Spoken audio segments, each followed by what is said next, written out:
Guys, मैं रहमतुल्लाह। आज मेरे दोस्तों आपका और हमारा अपने रक्षा यूट्यूब चैनल दोस्तों वीडियो अच्छी लगे लाइक शेयर जरूर कर दीजिएगा और चैनल को सब्सक्राइब भी कर दीजिएगा।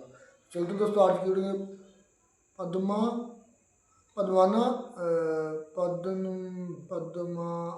अब स्वामी सॉरी दोस्तों यार नाम बड़ा मुश्किल सा टेम्पल मिस्ट्री हिस्ट्री ऑफ इस टेम्पल का नाम लिखा पद्मा स्वामी जो भी है इसकी हिस्ट्री और मिस्ट्री शार्ट बोलो पद्मा स्वामी। हाँ हिस्ट्री और मिस्ट्री है दोनों अब जानने की कोशिश करेंगे। वीडियो थोड़ी हालांकि इसमें काफ़ी जानकारी मिलेगी। देखते हैं दोस्तों वीडियो। साल था जून 2011 जब सुप्रीम कोर्ट के आदेश पर एक 7 सदस्यीय टीम मंदिर के अंदर सदियों से बंद रहस्यमयी तहखानों को खोलने के लिए पहुंचती है।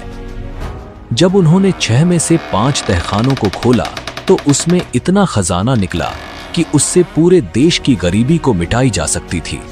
आखिर $1 ट्रिलियन का ये खजाना मंदिर के अंदर आया कैसे और इतने विशाल खजाने को रखने का मकसद क्या था?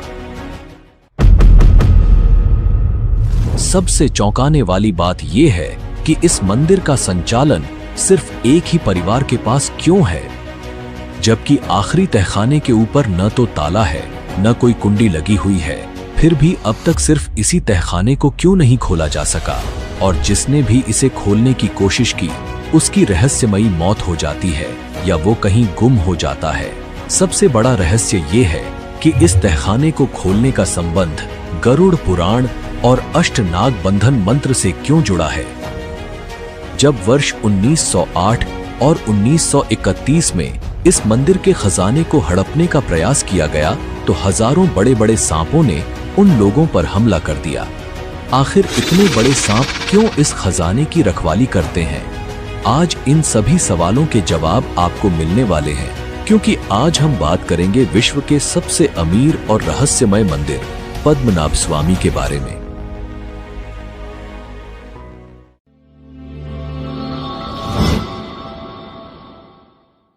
पद्मनाभ स्वामी मंदिर भारत के दक्षिणी राज्य केरल की राजधानी तिरुवनंतपुरम में स्थित विश्व का सबसे धनिक और रहस्यमय मंदिर माना जाता है। यह मंदिर अचानक तब चर्चा में आया जब साल 2011 में सुप्रीम कोर्ट ने आदेश दिया कि मंदिर के नीचे मौजूद तहखानों को खोला जाए। इसके 6 दरवाजों में से जब 5 दरवाजे खोले गए तो उनमें से लगभग $1 ट्रिलियन से भी अधिक का खजाना निकला, जिससे मंदिर दुनिया भर में बड़ी चर्चा का विषय बना। यह मंदिर भगवान विष्णु को समर्पित है जो शेषनाग पर शयन मुद्रा में विराजमान है। इतना ही नहीं, तिरुवनंतपुरम शहर का नाम भी इसी मंदिर के प्रभाव से पड़ा है।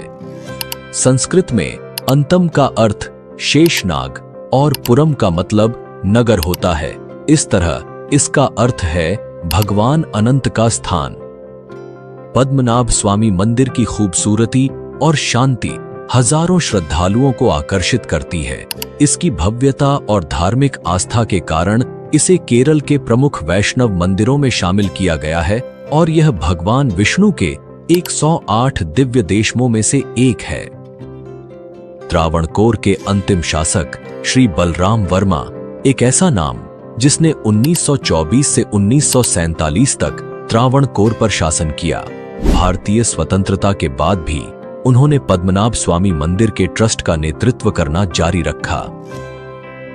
लेकिन असली कहानी यहां से शुरू होती है 1991 में, जब त्रावणकोर के अंतिम शासक श्री चिथिरा थिरुनल बलराम वर्मा के निधन के बाद उनके भाई उत्तरादम थिरुनल मार्तंड वर्मा ने मंदिर का प्रबंधन संभाला।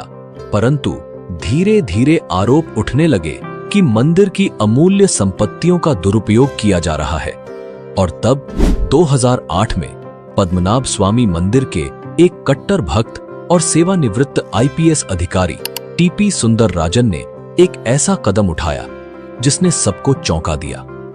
उन्होंने सबसे पहले अदालत में याचिका दाखिल की और अपने आरोपों में दावा किया कि मंदिर के भीतर बड़े पैमाने पर चोरी हो रही है। उनका कहना था कि कई कीमती आभूषण और बेशकीमती जवाहरातों की तस्करी की गई है और उनकी जगह नकली आभूषण रख दिए गए हैं। बाद में यह मामला केरल उच्च न्यायालय तक पहुंचा, जिसने मंदिर के प्रबंधन का कार्य राज्य सरकार को सौंपने का निर्णय लिया। लेकिन यह मामला यहां थमा नहीं। राज परिवार ने केरल हाईकोर्ट के फैसले को देश की सुप्रीम कोर्ट में चुनौती दी, जिसके परिणाम स्वरूप साल 2011 में केरल उच्च न्यायालय के आदेश पर सर्वोच्च न्यायालय ने रोक लगाई और एक ऐतिहासिक निर्णय लिया। मंदिर के भीतर मौजूद खजाने की सूची बनाने का आदेश जारी किया।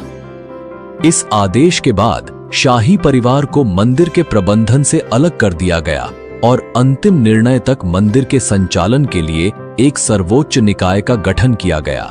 इसके बाद सुप्रीम कोर्ट ने एक समिति बनाई और उसे मंदिर के 6 तहखानों की जांच का जिम्मा सौंपा।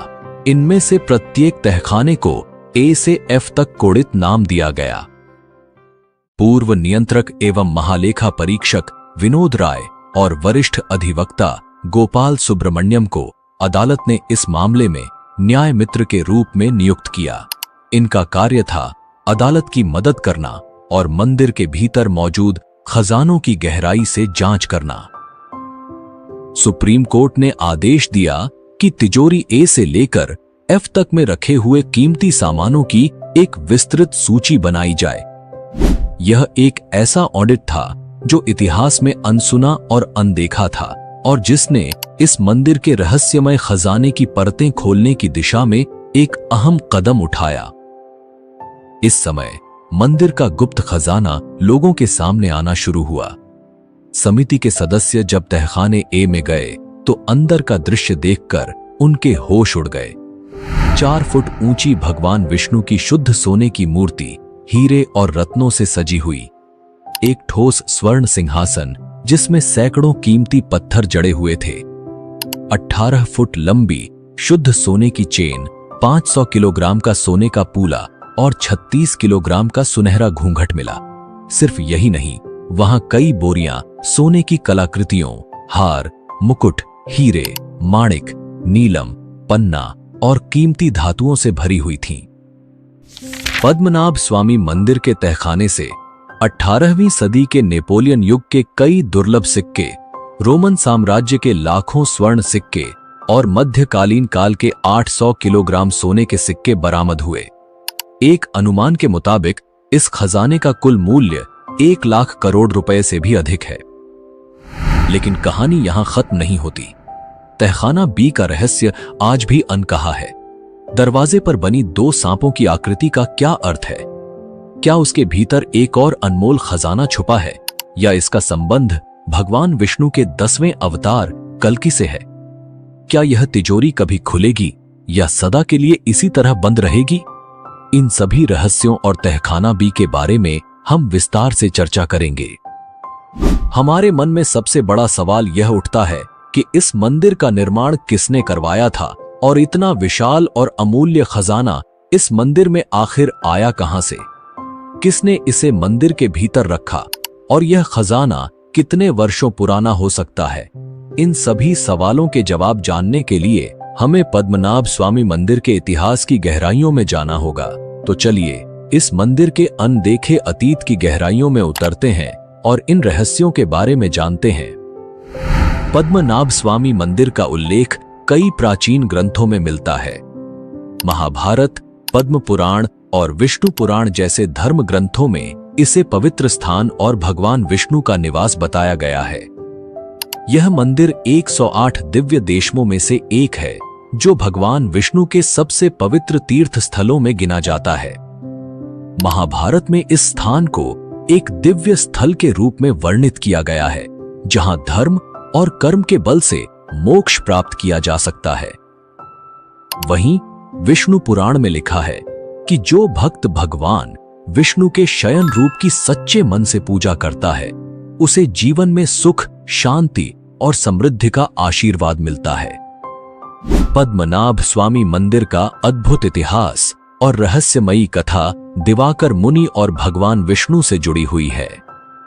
यह कथा न केवल भक्ति और तपस्या की शक्ति को दर्शाती है, बल्कि इस मंदिर की पवित्रता और ऐतिहासिक महत्व को भी उजागर करती है।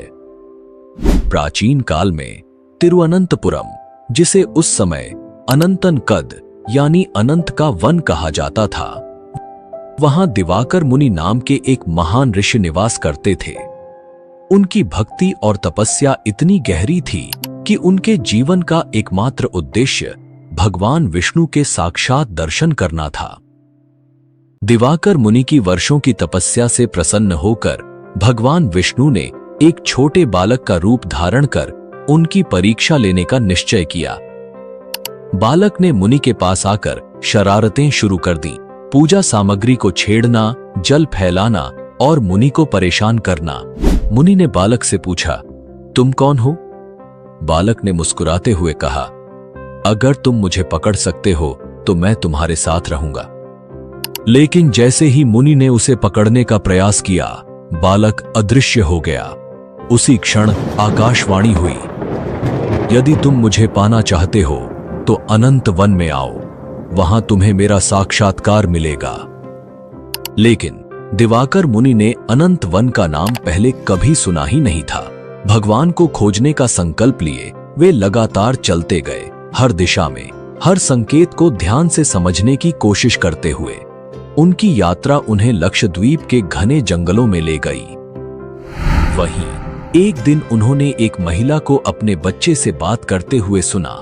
वह कह रही थी, अगर तुम मेरी बात नहीं मानोगे तो मैं तुम्हें अनंत वन में ले जाकर फेंक दूंगी। इस अनसुने नाम को सुनकर मुनि का हृदय उम्मीद से भर गया। उन्होंने महिला से अनंत वन का पता पूछा। महिला ने दिशा बताई और मुनि भगवान विष्णु की खोज में उसी ओर बढ़ चले। मुनि जैसे ही अनंत वन पहुंचते हैं, उन्हें वही चंचल बालक फिर से दिखाई देता है। बालक उन्हें छेड़ता हुआ एक महुआ के पेड़ की ओर भागता है और अचानक उस पेड़ में जाकर गायब हो जाता है। दिवाकर मुनि यह देखकर हतप्रभ हो जाते हैं और तभी वह महुआ का पेड़ गर्जना के साथ गिर जाता है। उसी क्षण भगवान विष्णु अपने विराट रूप में प्रकट होते हैं। उनके दर्शन इतना दिव्य था कि मुनि की आंखों में श्रद्धा के आंसू भर गए। भगवान शेषनाग के ऊपर 8 मील लंबे अपने विराट रूप में विराजमान थे। उनका यह रूप ब्रह्मांड की महिमा को प्रकट कर रहा था। लेकिन भगवान का यह विशाल रूप इतना अद्वितीय था कि मुनि उनकी पूरी महिमा का दर्शन नहीं कर पा रहे थे। उन्होंने हाथ जोड़कर प्रार्थना की, हे भगवान, कृपा करके अपने रूप को छोटा कर लीजिए ताकि मैं आपके पूर्ण दर्शन कर सकूं। भगवान ने मुनि की विनती स्वीकार की और अपने विराट रूप को छोटा कर लिया। लेकिन महुआ के पेड़ों के कारण भगवान अब भी 3 भागों में दिखाई दे रहे थे, सिर, धड़ और चरण। यही वह क्षण था जब भगवान विष्णु ने मुनि को आशीर्वाद दिया और कहा, यह स्थान अब से पद्मनाभ के नाम से जाना जाएगा और मैं यहां अनंत काल तक निवास करूंगा। दिवाकर मुनि की इस अनुभव की खबर त्रावणकोर के राजा तक पहुंची। राजा ने इस स्थान पर एक भव्य मंदिर का निर्माण कराया। भगवान विष्णु की मूर्ति को इस प्रकार स्थापित किया गया कि इसे 3 द्वारों से देखा जा सके। पहले द्वार से भगवान के सिर और छाती के दर्शन होते हैं, दूसरे द्वार से नाभि पर विराजमान ब्रह्मा के और तीसरे द्वार से उनके पवित्र चरणों के। दिवाकर मुनि ने भगवान के चरणों में समाधि ले ली। उनकी समाधि आज भी मंदिर के पश्चिम दिशा में स्थित है। लेकिन आगे बढ़ने से पहले इस वीडियो को एक लाइक करके चैनल को सब्सक्राइब जरूर कर लीजिए, क्योंकि ये आपके लिए 1 सेकंड का काम है, लेकिन इससे हमारी काफी बड़ी मदद होती है। ऐसा माना जाता है कि लगभग 5000 वर्षों से भी पुराना यह मंदिर भगवान विष्णु की महिमा को स्थापित करता है। मंदिर का निर्माण त्रावणकोर के राजाओं द्वारा किया गया था और यह उनके साम्राज्य का धार्मिक केंद्र बना। कई बार इस मंदिर का पुनर्निर्माण हुआ और आज जो भव्य स्वरूप हम देखते हैं वह त्रावणकोर के राजा मार्तंड वर्मा की देन है। त्रावणकोर के प्रसिद्ध इतिहासकार डॉक्टर L.A. रवि वर्मा का मानना था कि यह मंदिर कलयुग शुरू होने के पहले दिन स्थापित हुआ था। मंदिर के ताम्रपत्रों से पता चलता है कि कलयुग के 950वें वर्ष में एक तुल्लु ब्राह्मण दिवाकर मुनि ने भगवान की मूर्ति की पुनर्स्थापना की। इसके बाद 960वें वर्ष में राजा कोथा मार्तंडन ने मंदिर के कुछ हिस्सों का निर्माण कराया। 18वीं शताब्दी में त्रावणकोर के राजा मार्तंड वर्मा ने मंदिर का सबसे बड़ा पुनर्निर्माण कराया। उन्होंने द्रविड़ियन वास्तुकला की शैली में मंदिर का जीर्णोद्धार किया। मंदिर के गर्भगृह और खंभों पर की गई नक्काशी आज भी वास्तुकला की अद्भुत कृति मानी जाती है। पद्मनाभस्वामी मंदिर केवल भक्ति और खजानों का केंद्र ही नहीं, बल्कि वैज्ञानिक चमत्कार का एक जीता जागता प्रमाण भी है। यह मंदिर अपनी अद्भुत वास्तुकला और वैज्ञानिक दृष्टिकोण के कारण सदियों से लोगों को हैरान करता आ रहा है। यह मंदिर 7 मंजिलों का है और हर मंजिल पर बनी खिड़कियां इस तरह से बनाई गई हैं कि साल में सिर्फ 2 बार 22 मार्च और 23 सितंबर ये दिन होते हैं जब इक्विनॉक्स आता है। इक्विनॉक्स यानी वह समय जब दिन और रात दोनों बराबर होते हैं, 12 घंटे का दिन और 12 घंटे की रात।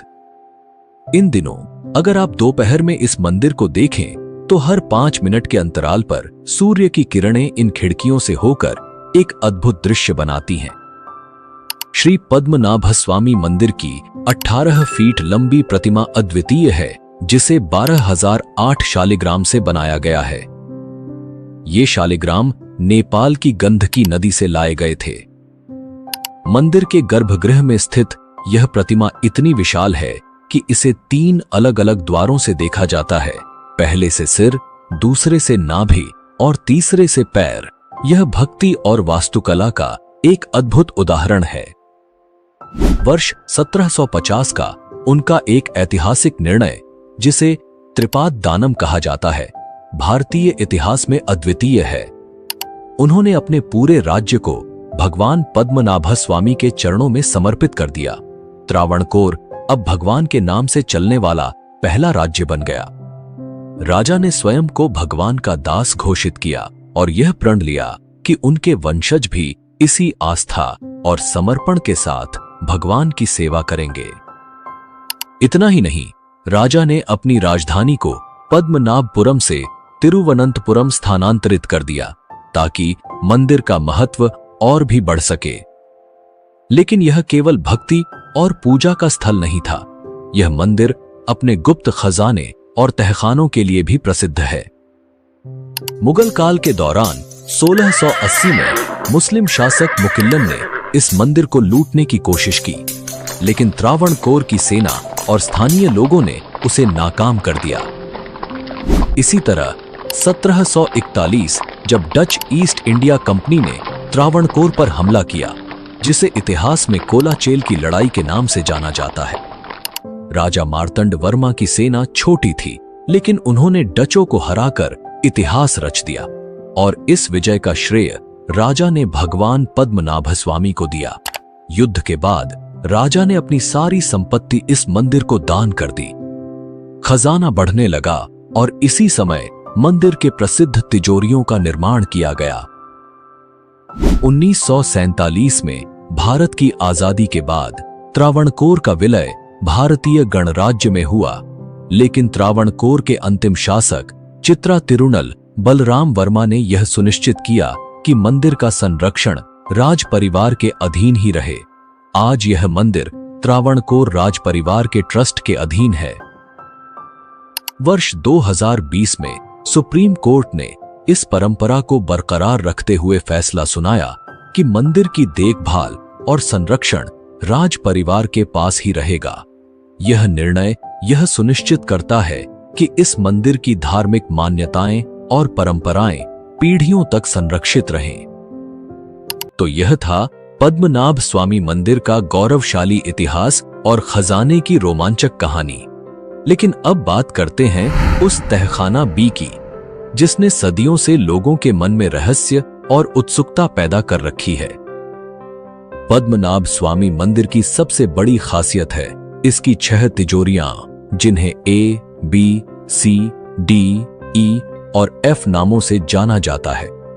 सदियों से इन तिजोरियों में बहुमूल्य खजाने छुपे हुए थे, जिन्हें किसी ने छुआ तक नहीं था। साल 2011 सुप्रीम कोर्ट के आदेश पर इन तिजोरियों का सर्वेक्षण शुरू हुआ। इनमें से 5 तिजोरियां A, C, D ई और एफ खोली गईं और उनमें छुपे खजाने ने दुनिया को चौंका दिया। लेकिन तिजोरी बी अब भी रहस्यों में घिरी है। पद्मनाभ स्वामी मंदिर के छठे तहखाने यानी तिजोरी बी के रहस्य की बात ही अलग है। इस तहखाने तक पहुंचने के लिए आपको 3 दरवाजों को पार करना होता है। पहला दरवाजा लोहे की छड़ों से बना है, दूसरा भारी लकड़ी का दरवाजा है और तीसरा एक मजबूत लोहे का दरवाजा जो अब भी बंद है और जिसे आज तक कोई खोल नहीं सका। इस दरवाजे पर न कोई कुंडी है न कोई बोल्ट, केवल 2 विशाल सांपों के प्रतीक गेट पर उकेरे गए हैं जो मानो इस द्वार की रक्षा कर रहे हों। ऐसी मान्यता है कि यह दरवाजा केवल एक तपस्वी ही गरुड़ मंत्र का सही उच्चारण करके खोल सकता है। लेकिन सावधान, अगर यह मंत्र गलत बोला गया तो परिणाम मृत्यु होगा। इतिहास गवाह है, कई लोगों ने इस रहस्यमयी दरवाजे को खोलने की कोशिश की, लेकिन उन्हें सिर्फ मृत्यु का सामना करना पड़ा। ऐसा कहा जाता है कि राजा मार्तंड वर्मा के शासनकाल में सर्वोच्च धार्मिक प्रमुखों ने विशेष नागपाशम मंत्र का जाप किया था, जिससे पद्मनाभ स्वामी मंदिर के खजाने की रक्षा के लिए तहखाना बी को हमेशा के लिए सील कर दिया गया। यह मंत्र केवल सुरक्षा का माध्यम नहीं था, बल्कि इसके साथ एक भयंकर अभिशाप भी जुड़ा हुआ है। मान्यता है कि इस अभिशाप को केवल एक सर्वोच्च पुजारी के द्वारा ही हटाया जा सकता है। तहखानों के रहस्यों की परतें खोलने के पीछे जिनका सबसे बड़ा योगदान था वो थे याचिकाकर्ता टीपी सुंदराजन। लेकिन यह घटना और भी रहस्यमयी तब बन गई जब तहखानों के खुलने के सिर्फ 1 महीने बाद सुंदराजन की असमय मृत्यु हो गई। क्या यह महज एक संयोग था या फिर तहखानों के साथ जुड़े अभिशाप का असर? यह प्रश्न आज भी अनुत्तरित है और तहखानों के रहस्य को और गहरा बना देता है। एमिली गिलक्रिस्ट हैच की प्रसिद्ध पुस्तक Travancore a guide book for visitor में एक चौंकाने वाला जिक्र मिलता है। यह कहानी 1931 की है, जब एक समूह ने तहखाना बी खोलने का प्रयास किया। जैसे ही उन्होंने तहखाने का द्वार खोला, अंदर का नजारा देखकर उनके होश उड़ गए। तहखाना कोबराओं के आतंक से भरा हुआ था। सांप इतने खतरनाक और आक्रामक थे कि उन लोगों को अपनी जान बचाने के लिए वहां से भागना पड़ा। इस किताब में 1908 के एक और असफल प्रयास का उल्लेख है, जिसमें भी ऐसी ही स्थिति का सामना करना पड़ा था। सवाल यह है, क्या ये कोबरा तहखाने की प्राकृतिक रक्षा है या फिर यह किसी अलौकिक शक्ति का संकेत है जो इन खजानों को छूने नहीं देती? कहते हैं कि लगभग 136 साल पहले तिरुवनंतपुरम में अकाल के हालात पैदा हो गए थे। ऐसी विकट स्थिति में मंदिर के कर्मचारियों ने छठे तहखाने को खोलने की कोशिश की, लेकिन उनकी यह कोशिश बेहद भारी पड़ी। अचानक मंदिर के भीतर से तेज रफ्तार और शोर के साथ पानी भरने की आवाजें आने लगी। घबराकर उन्होंने तुरंत दरवाजे को बंद कर दिया। स्थानीय लोगों का मानना है कि यह छठा तहखाना सीधे अरब सागर से जुड़ा है। यदि कोई खजाने को हासिल करने के लिए छठा दरवाजा तोड़ने की कोशिश करता है तो भीतर का पानी पूरे खजाने को बहा ले जाएगा और तब सब कुछ बर्बाद हो जाएगा। क्या यह एक सच्चाई है या महज एक किंवदंती? यह रहस्य आज भी अनसुलझा है। क्या आप जानते हैं, तहखाना बी, जिसे आज तक सबसे रहस्यमय और पवित्र माना जाता है, 7 बार खोला जा चुका है। पूर्व सीएजी विनोद राय, जिन्हें सुप्रीम कोर्ट ने मंदिर का ऑडिट करने का अधिकार दिया था, उनके द्वारा साझा किए गए रिकॉर्ड बताते हैं कि यह तहखाना हाल के दशकों में 7 बार खोला गया। 1990 में 2 बार और 2002 में 5 बार। हाँ, यह वही तहखाना है जिसे शाही परिवार मंदिर की पवित्रता बनाए रखने के लिए बंद रखना चाहता था, और अब यह भी साफ हुआ है कि इसकी निगरानी कोबरा नहीं करते और ना ही इसे खोलने से कोई प्रलय आएगा। ऐसा प्रतीत होता है कि इस तहखाने के आसपास फैली कई कहानियां सिर्फ मिथक हैं। अभी ऐसी चर्चाएं हो रही हैं कि तहखाना बी को भगवान विष्णु के 10वें अवतार कल्कि के लिए बंद रखा गया है। कहा जाता है कि जब समय आएगा तो भगवान कल्कि स्वयं इस दरवाजे को खोलेंगे। इसमें प्राचीन काल के अत्याधुनिक हथियार और यंत्र होने की संभावना जताई जा रही है। यह रहस्य और भी गहरा हो जाता है जब लोग कहते हैं कि इस तहखाने का संबंध भविष्य की किसी दिव्य घटना से हो सकता है। तो दोस्तों, आपको क्या लगता है, क्या तहखाना बी का भगवान कल्कि के साथ कोई संबंध हो सकता है? अपनी राय तर्क के साथ हमें कमेंट में जरूर लिखें। तो दोस्तों, यह था पद्मनाभ स्वामी मंदिर का इतिहास और उसके खजाने का अद्भुत रहस्य। अगर आपको हमारी यह डॉक्यूमेंट्री पसंद आई हो तो लाइक करना न भूलें, हमें कमेंट करके। तो ये दोस्तों वीडियो हुई खत्म यार। इसके 6 दरवाजे हैं, 5 खोल लिए गए। अब देखें छठा, उसके अंदर क्या है, वल्लाह आलम अल्लाह बेहतर जानता है। कि देखें कि 1 ट्रिलियन तो बाकियों से निकले, 1 ट्रिलियन ज़्यादा उसकी 1 ट्रिलियन थोड़ा नहीं होता, 1 ट्रिलियन डॉलर। तो कई ऐसे मुल्क हैं मेरे ख्याल में जिनकी 1 ट्रिलियन इकानमी भी नहीं है। हाँ, काफ़ी कंट्री इनकी इकानमी भी 1 ट्रिलियन से कम है। यानी ये एक इंडिया के एक मंदिर में 1 ट्रिलियन का खजाना। और फिर जो मैंने राज सुने ना उसके, जो छठा दरवाज़ा है कि उसका जो लिंक है वो महासागर भारत, जो मतलब वो इंडिया जो है ना साहिल के साथ जुड़ा। तो ये कितना दूर, वो किधर है, ये किधर है, मैं हैरान हूँ। अगर उनके साथ लिंक है तो वाकई कुछ ना कुछ तो राज है। वो एक IPS ऑफिसर, बड़ी मिस्ट्री है यार इनकी ना, इस वाकई मंदिर की। इसने ना पूरी दुनिया के अंदर ये चीज कन्फ्यूजन डाली हुई है। अच्छा, ये बड़ी हैरत वाली बात है कि भाई ये बकायदा उसने सारी बात भी बताई। मैं चंद से पॉइंट जो मोटी मोटी बात जो है वो करूँगा कि इसकी एक भगत था, उसका मुझे नाम नहीं याद, नाम बड़ा उसका नाम बड़े मुश्किल होते हैं, बहुत नाम मुश्किल थे इनके टेम्पल्स के, उन लोगों के, वो जो फैमिली थी, जो कह लें कि ख़ानदान था, जो उसका पूरा कंट्रोल था इस टेम्पल पे, तो उनका नाम भी काफ़ी मुश्किल था। तो ये एक भगत था असल में, जो वहाँ पे तपस्या करता था या रहता था। तो उस भगत को कहीं ना कहीं ये खुन्नस पड़ी या उसे थोड़ा सा इल्म हुआ कि इस मंदिर में, इस टेम्पल में ना चोरी होती है खजाने की। तो उसने बकायदा भाई 2008 में जाके सुप्रीम कोर्ट में या अदालत में उसने एक कह लें कि केस फाइल कर दिया कि ये मसला जो है इस जो है टेम्पल में हो रहा है।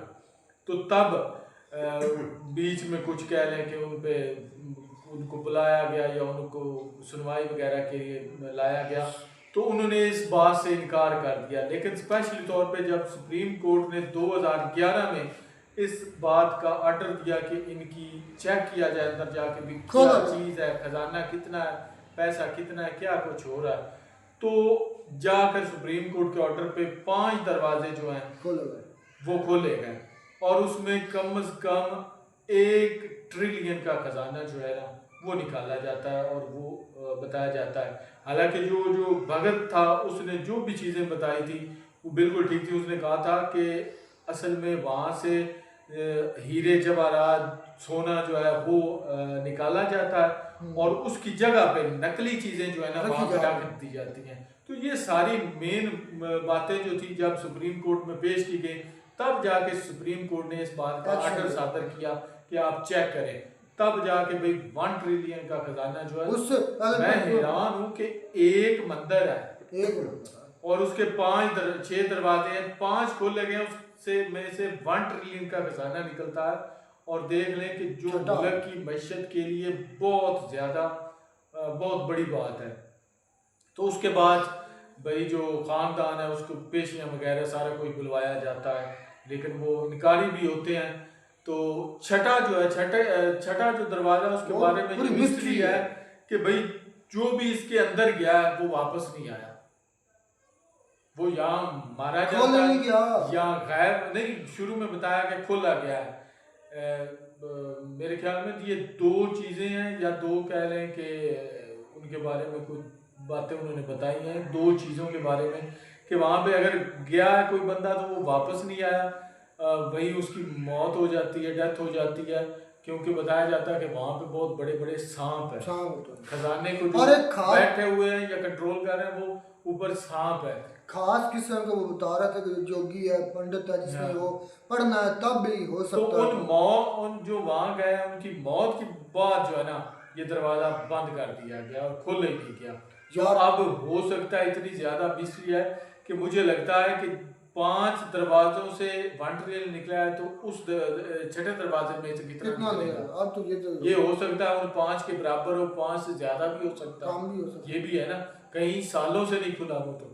सदियों से। हाँ तो अब वो एक आईपीएस ऑफिसर था 2006 के 8 की बात कर रहे हैं, उसने खोलने के लिए एक रिट की थी, तो वो तो मारा गया या जो भी है, उसको मतलब वो चला गया यहाँ से दुनिया से। तो ये आप देखना कि ये एक इत्तेफाक है या क्या सीन है। ये तो वीडियो में भाई बता रहा है, तो अब इसके बारे में कहना गलत नहीं होगा कि ये क्या मिस्ट्री है। जो भी इसको खोलने की कोशिश करता है या कोई खोला है वो वापस नहीं आया। बाकी ये बात है कि इंडिया में जितने भी टेम्पल्स छठा हैं, टेम्पल्स की तादाद भी बहुत ज्यादा है। बहुत अगर एक टेम्पल जो है उसमें इतना बड़ा खजाना सोचो। पड़ा हुआ है, तो पूरे इंडिया में, इंडिया भी बहुत बड़ा है, बहुत बड़ा। इंडिया भी बहुत बड़ा है और वहाँ के टेम्पल्स भी तादाद में बहुत ज्यादा है। एक टेम्पल में इतनी ज्यादा तादाद है खजाने की, तो बाकी अंदाजा लगा लेंगे कितने सारे खजाने पड़े टेम्पल। होंगे अच्छा टेम्पल। एक वीडियो करते हैं जिसमें सारे टेम्पल के अंदर कितना खजाना, एस्टिमेटेड खजाना या गोल्ड कितना, उस पर हम नेक्स्ट वीडियो करेंगे। तो बाकी ये वीडियो बड़ी शानदार थी, काफ़ी कुछ इसके ये यार ना, इसमें मेरे लिए एक बात बड़ी ना शॉकिंग है कि जो छठा दरवाजे के बारे में उसका लिंक जो है वो महासागर से, वो क्या उनका हिंद से वो है। जब कोई महासागर जाता है से तो हुआ है। वो सारा खजाना महासागर में चला जाता है। जाएगा आगे को खोलेगा। ये बड़ा जो है ना ये शॉकिंग है कि मतलब उसका वो ये काफी उससे दूर है, सारी बात है। इस तरह तो मतलब कि कह लें कि जो दूर और नजदीक हो बात ये आइलैंड में ऐसा लिंक्स कैसे हो सकते हैं? कैसे हो सकता है, ये तो एक वहाँ आइलैंड पे में ऐसी होना। ताकत है तो जो कह रहे हैं कि कोई लोग भी ऐसी वहाँ पर चीज जाते है हैं वो मारे जाते जो हैं, उस खजाने को कंट्रोल कर रही है। और फिर वो कह रहे हैं कि सांप जो है वो पहरा देते हैं। I do not believe on this video. यार नहीं, इस पर कहीं ना कहीं वो कर पा खजाना, रहा। वो जो टेम्पल के महाराजा है, खानदान जो पूरा है, वो तो नहीं इनमें मुलव्वस मुझे लगता है। क्योंकि मैं ये पहली मर्तबा सुन रहा हूँ तो यकीन करना भी मुश्किल है। ऐसे ही है। चलें, खैर शानदार थी वीडियो। अब नेक्स्ट वीडियो कोशिश करेंगे कि जो इंडिया के टोटल टेम्पल के अंदर संपत्ति है, गोल्ड है, वो कितना है, वो कोशिश करेंगे वीडियो लगाने की। अब ये भी एक मिस्ट्री है, ये सॉल्व होनी चाहिए। मिलते हैं दोस्तों नई वीडियो में। नाटक साथ टेक केयर।